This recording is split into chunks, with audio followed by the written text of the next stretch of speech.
14 मई 1996 की बात है। मैं फतेहगढ़ से कानपुर जाने के लिए पैसेंजर ट्रेन में बैठा था। ट्रेन दोपहर 3 बजे चली थी।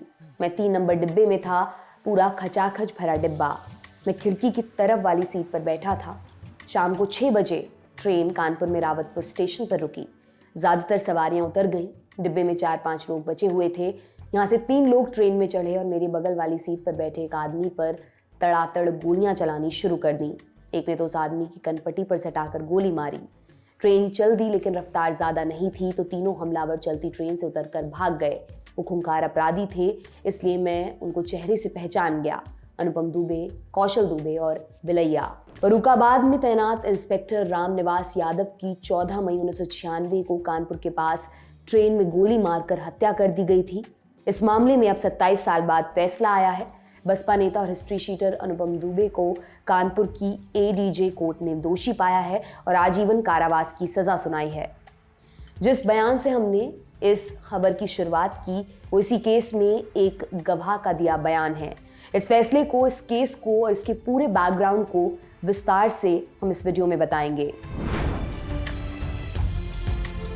बात 1995 की है। फर्रुखाबाद में उस समय वकील महेश दुबे की रंगबाजी हुआ करती थी। उनके 2 बेटे थे, अनुपम और अनुराग। अब तक अनुपम और अनुराग की दबंगई कन्नौज, फर्रुखाबाद तक चलने लगी थी।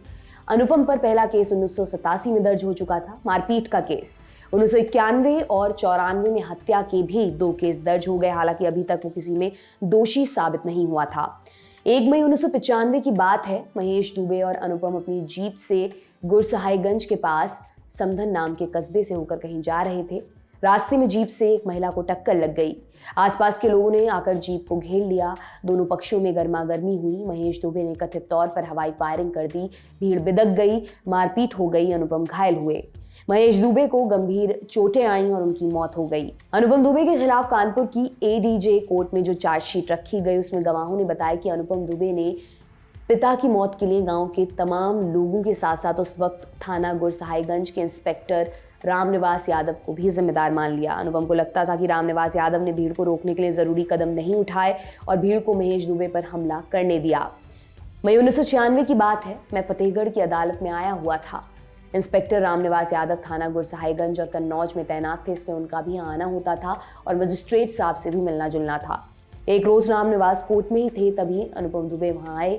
बोले मजिस्ट्रेट साहब से मिलने आए हैं। रामनिवास वहां से जाने लगे। जब तक रामनिवास नजरों से ओझल नहीं हो गए, अनुपम उन्हें घूरते रहे।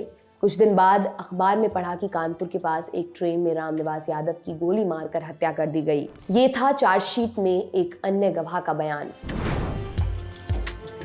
अब आपको बताते हैं कि 14 मई 1996 को क्या हुआ था। 14 मई 1996 को रामनिवास एक केस में गवाही देने के लिए कानपुर आए हुए थे। अनुपम दुबे को पहले से इस बात की जानकारी थी। उसने अपने 2 साथियों के साथ मिलकर रामनिवास की ट्रेन में गोली मारकर हत्या कर दी। अनुपम के 2 साथी थे, कौशल किशोर और नेम कुमार बिलैया। अभी इन दोनों के बारे में भी आपको बताएंगे। पहले बताते हैं कि रामनिवास की पोस्टमार्टम रिपोर्ट में क्या आया। बाईं कनपट्टी पर फायर आर्म का घाव था। दाएं कान के ऊपर एग्जिट वूंड था, यानी बाईं कनपट्टी से सटाकर गोली मारी गई होगी जो दाईं तरफ से बाहर निकली।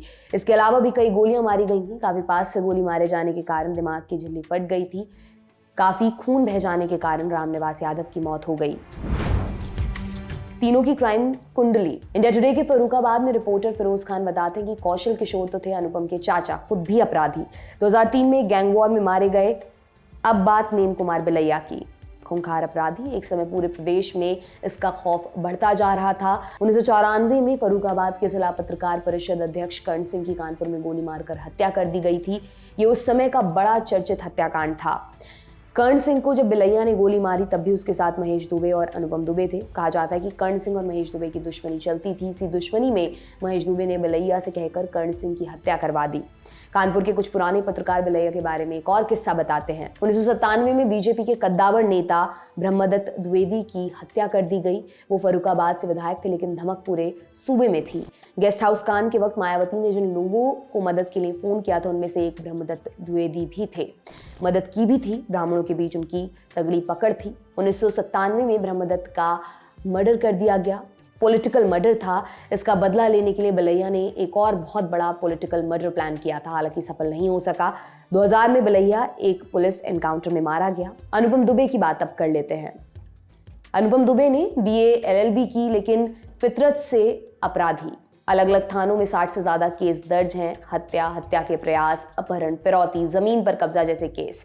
अनुपम की करोड़ों रुपए की प्रॉपर्टी कुर्क की जा चुकी है। अभी अक्टूबर में ही अनुपम दुबे की 10 करोड़ रुपए से ज्यादा की प्रॉपर्टी कुर्क की गई है। अनुपम दुबे ने 2 बार विधानसभा चुनाव भी लड़ा। 2012 में फर्रुखाबाद से निर्दलीय, 2017 में हरदोई से बसपा के टिकट पर, और दोनों ही बार हार का सामना करना पड़ा। रामनिवास मर्डर केस पर वापस आते हैं। केस 1996 का था। फैसला अब 7 दिसंबर 2023 को आया है, पूरे 27 साल बाद। क्यों? इसका जवाब जानने के लिए लल्लन टॉप ने बात की IPS मुश्ताक से। वे 2020 में आगरा GRP में SP बनकर आए थे। वो बताते हैं 1996 में मर्डर करने के बाद अनुपम दुबे किसी सुनवाई में कोर्ट तक नहीं जाता था। 2003 में कोर्ट का नोटिस भी आया, तब भी वो नहीं गया। पिता वकील थे, या खुद वकील था, तो इसकी अच्छी खासी धमक थी।